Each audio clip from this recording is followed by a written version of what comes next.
Hey guys, it's Scissors. I thought I'd do a witchy video. Haven't done one in a while, so here we go.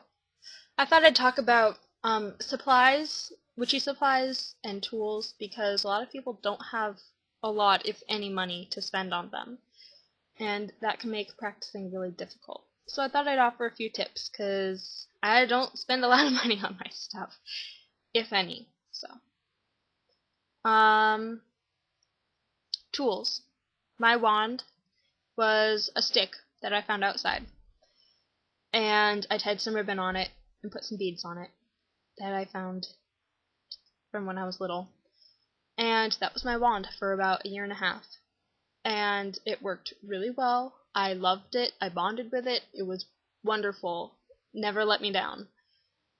So simple wands like that. If I didn't spend any money on that, so there's a no money idea. If you're looking to save money, I would recommend making your own wand.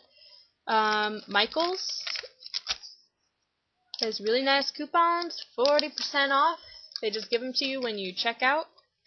You can buy either from Michaels or from like Home Depot wooden rods. They're made of pine, just so you know. Or they're usually made out of pine. But you can choose one that is however thick you want your wand to be.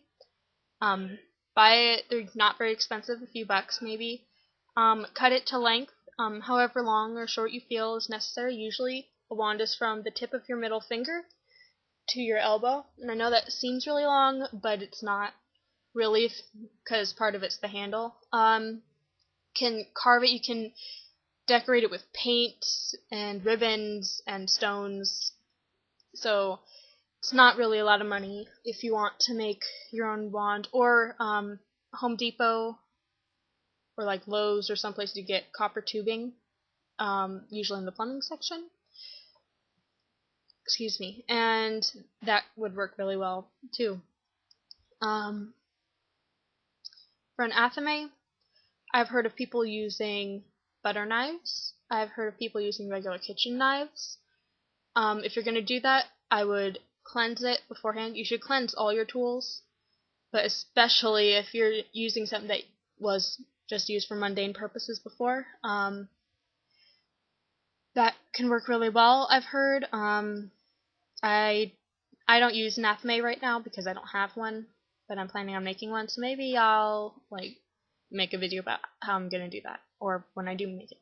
Anyways, on DeviantArt, I found a person. I will put a link up so you can see it.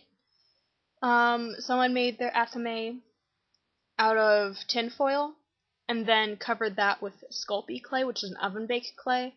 It's not really very expensive, or like you could even use paper mache if you wanted to make it smoother, or just use the tinfoil. That would work really well. You can use different colors and all that. Again, Michaels, wonderful coupons, and they're also in the paper, so keep your eye out. Michaels is wonderful. Or any craft supply store should have that kind of stuff. For a cauldron, you could go to you could use pretty much any bowl that you have. It doesn't have to be like a cast iron cauldron. I do not currently have a cauldron. I don't know if I'm gonna make one in my ceramics class. You could go to like Walmart or anywhere and just you could get a black bowl if you really want it to be black. You could glue little wooden legs on it. You could paint it. I wouldn't paint on the inside because certain paints can do funny things when they burn, so I'd be careful about that. If you're going to use them for burning candles, I suggest putting sand in the cauldron to help, or especially for incense, put sand in it. Trying to think. For like a besom, you could take a stick and tie some dried grass to it, long grass, or just twigs. So you can get a lot of things for either very cheap or for no money at all. For my herbs, I usually grow a lot of my herbs. We have pine trees in my yard, and we have eucalyptus trees in my yard. We have strawberry plants and tomato plants, and I have parsley growing, and I'm trying to think. We have a lot of desert plants, obviously. I live in the desert. Don't like it in the desert, but, whatever. Like dandelions. A lot of people don't like dandelions growing in their yards, but instead of throwing weed killer on them, harvest the plant. I would suggest getting the root and all, otherwise it will grow back. And different parts of the flower or the plant can be used for different things, so I would just chop that up. Separate the leaves from the flowers from the roots. So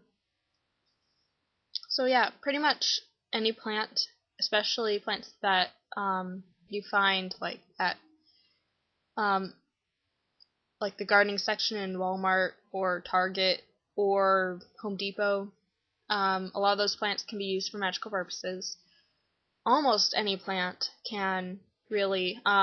If you want to know what they would be used for, you can check online. You could meditate with the plant, which would actually be a really good idea. But if you're looking for a book that tells you the safety precautions, because a lot of plants are poisonous, and a lot of them can have side effects, and a lot of them you shouldn't use if you have certain conditions. A great book, if you want to know all about that, is Scott Cunningham's Encyclopedia of Magical Herbs. And that is a wonderful book. I use it on a day-to-day basis. A lot of herbs you can get at the grocery store for very cheap. You don't have to get the ones in the fancy jars, whatever. Whenever I buy herbs, I just get the cheap stuff that's 89 cents for a bag. It's really nice. You don't have to get the special kind, because it's all the same, really. So yeah, that's how I do things. I don't like to spend a lot of money on my stuff because I blow it all on books anyways. I can't help it. I buy so many books. For storing herbs, you could use Ziploc baggies. If you're like me, you like to have the jars and the bottles, and so today I picked some small ones up at Michael's. They're $1 each, and then I used a 30% off coupon. Michael's has great coupons. But I asked my family not to recycle the glass bottles and jars because I use them for storing my herbs, and a way to get labels off, because labels are a pain in the butt. Take a knife and score, just make lines across the label and either stick it in the dishwasher or just soak it, and usually the label will just peel right off. So those are some ideas. If you have any questions, you can message me. I'd be happy to answer. Stones. If you don't have a lot of money to buy crystals and pretty stones, rocks from the ground, they do work wonderfully, actually. I have one that's about this big that I found on the side of my street, and it works wonderfully. So, money, not important. As long as you have a connection with whatever you're using, it's going to work. Just know that. And if you have any questions, message me. Make a video response. I would be happy to answer any questions and help you with anything. So, scissors out. Blessed be.